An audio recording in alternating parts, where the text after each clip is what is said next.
Bonjour les gueux et goïms.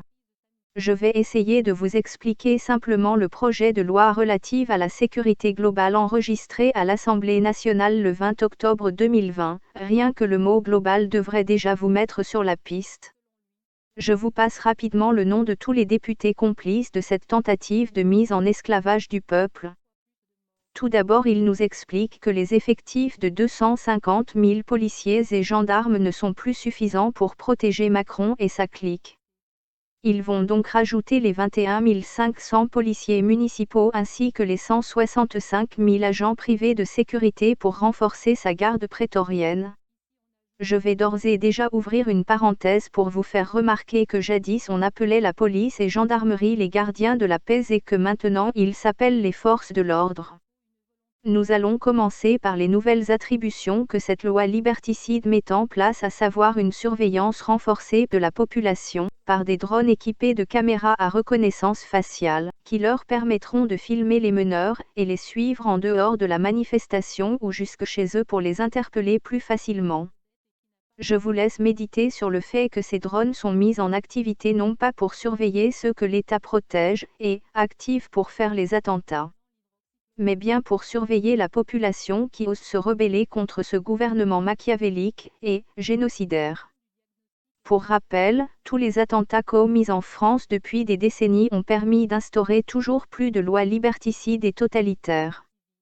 Ils ont besoin de ces attentats pour faire passer ces lois qui n'auraient aucune chance de passer dans un autre contexte. L'ancien président Hollande avait même expliqué que les menaces étaient créées de toutes pièces pour servir le pouvoir. Je vous laisse regarder cette courte vidéo.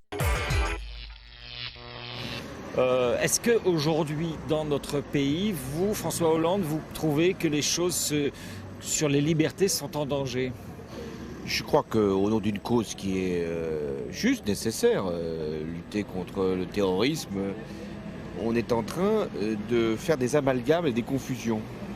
C'est-à-dire que celui qui n'est plus dans la norme, qui peut avoir un comportement déviant, qui peut parfois même être au-delà de la loi, peut être assimilé à un terroriste, ce qui, là, est une atteinte grave aux libertés. Pourquoi on fait ça? Pourquoi le pouvoir politique fait ça selon vous? Je crois qu'il y a d'abord une espèce de mouvement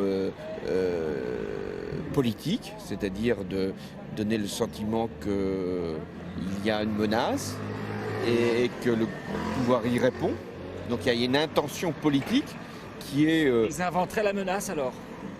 Non, je crois qu'ils ne l'inventent pas. Il y a quand même des actes qui se sont produits, des caténaires, mais on lui donne un sens qui n'est pas le bon et on lui donne une portée, on en fait un acte terroriste comme pour justifier l'intervention sécuritaire du pouvoir et son efficacité.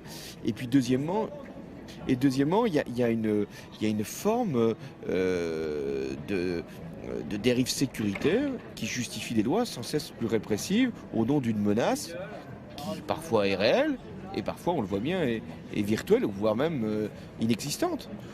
Voilà, si après ça tu n'as toujours pas compris que Macron et ses prédécesseurs se servent de ces attentats islamiques pour faire passer en force leurs lois liberticides, je ne peux plus rien pour toi. Nous allons maintenant passer sur l'article 24 de cette loi de sécurité globale. Ce nouvel article permettra à Macron et sa clique d'infliger une peine d'1 an de prison ferme après avoir infligé une amende de 45 000 € à quiconque aura l'outrecuidance de diffuser par quelque moyen que ce soit les images du tabassage en règle et les autres violences de la milice macronienne envers le peuple goy. Après tout ça, si vous osez rétorquer que nous sommes en démocratie, je me demande si vous avez encore tous vos neurones actifs ou bien si le manque d'oxygénation dû au masque les a complètement détruits. Petit aparté maintenant concernant ce texte de loi liberticide.